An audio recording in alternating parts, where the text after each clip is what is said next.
Remember Ricky Gervais? He's the guy who did that Oscars speech where he called out everybody in the audience for knowing about the perversions of Hollywood. He said at the time he was never going to be able to host again. And to my knowledge, he wasn't. He was recently making a series of videos once again calling out Hollywood and the censors and the so-called scientists. He called them all out. And he's got a new program that has made it to the top spot on Netflix. It's called Armageddon. And he decided to thank people for making this happen. So who do you thank? I mean, the normal thing would be get out and thank your producers and executive producers and your writers and the people who did the photography, etc., the musicians, the distribution team, the promotion team. That's not who he thanked. He gets something a lot of people don't get. There's an element we used to use in marketing called the mystery of the red rope. Now, it works. It is this, that people want to get in to that to which they cannot get in, the velvet rope theory. We did this multiple times, starting with a startup I created with some friends of mine, and it was an internet radio startup, and here was our little play. This is what we did. Is we said, let's just make a radio network online. So we started by going around to internet service providers before big government helped the big cable companies seize them and buy them and squeeze them out. There used to be all these independent internet service providers around the country. So we went and identified the ones in the top 50 markets, and we went to go have meetings with them. And when we came in, we said we were interviewing ISPs to see if they qualified to deliver Earth Broadcasting Corporation's internet radio service. And yeah, we had the service built, we had the software built. It was a good service. But we weren't there selling. We didn't try to sell a thing. We interviewed them to see if they qualified. And it was interesting how quickly the tables turned and they would try to sell us.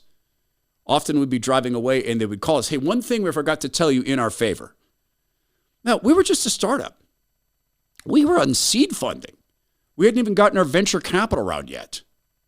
But using that approach allowed us to sign up, and I'm doing this by memory, I think it was in excess of about 200 internet service providers that ended up being in the top 150 markets. We had 2 in some markets.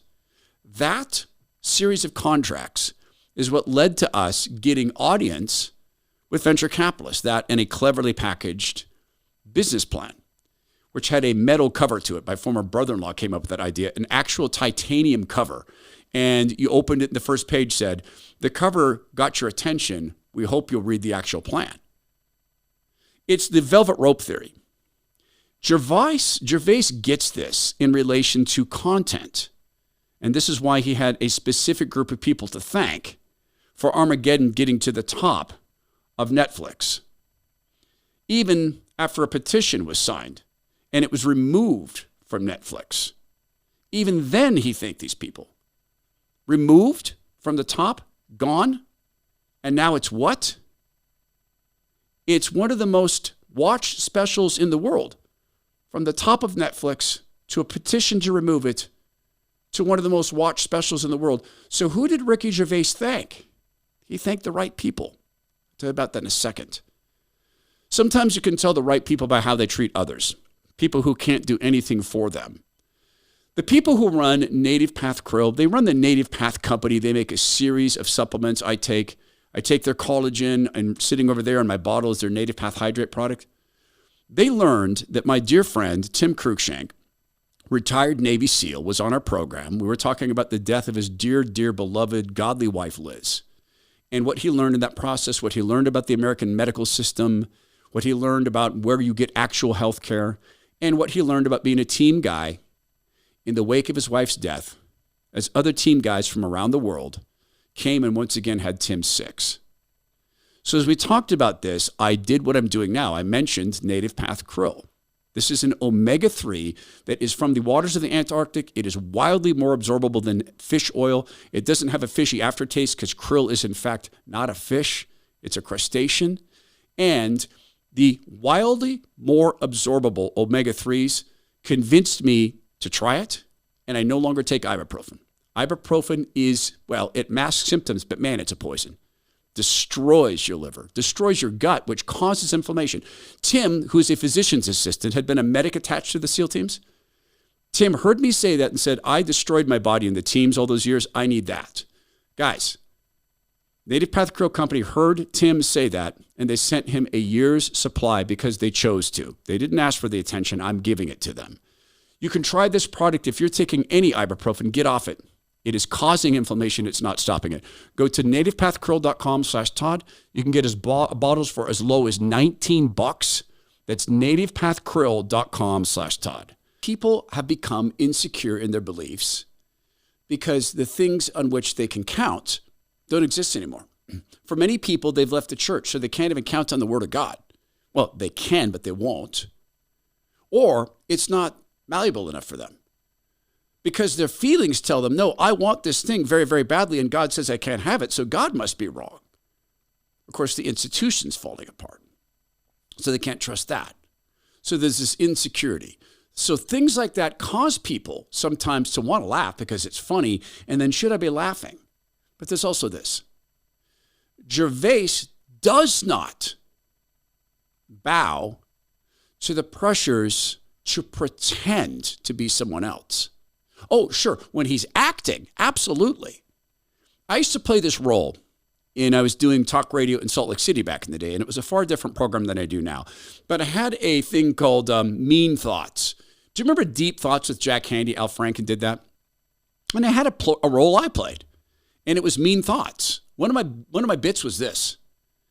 So I was in the grocery store the other day, and I was shopping, and this little girl came up, and she was crying. And I said, got down on her level, kind of knelt down and looked her in the eye. I said, hi, honey, what's wrong? She said, I can't find my mommy. I can't know where my mommy went. So I looked her in the eye. I said, oh, sweetie, I know where she went. Where? I saw her leave with a prettier little girl. Well, okay, that caused a bunch of outrage. People sent notes to the radio. No, it didn't. Because people knew it was a joke. There's another reason for this. And that is because, for the same reasons, shrill, untrusting of fact, you have very, very powerful people like the CEO of NPR saying this. You'll remember this if you watch or listen to the show for any period of time.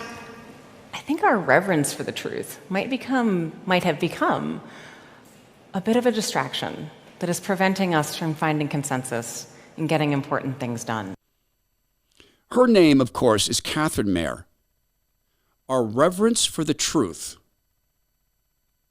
is stopping us from consensus, stopping us from getting things done. Let me ask you this question.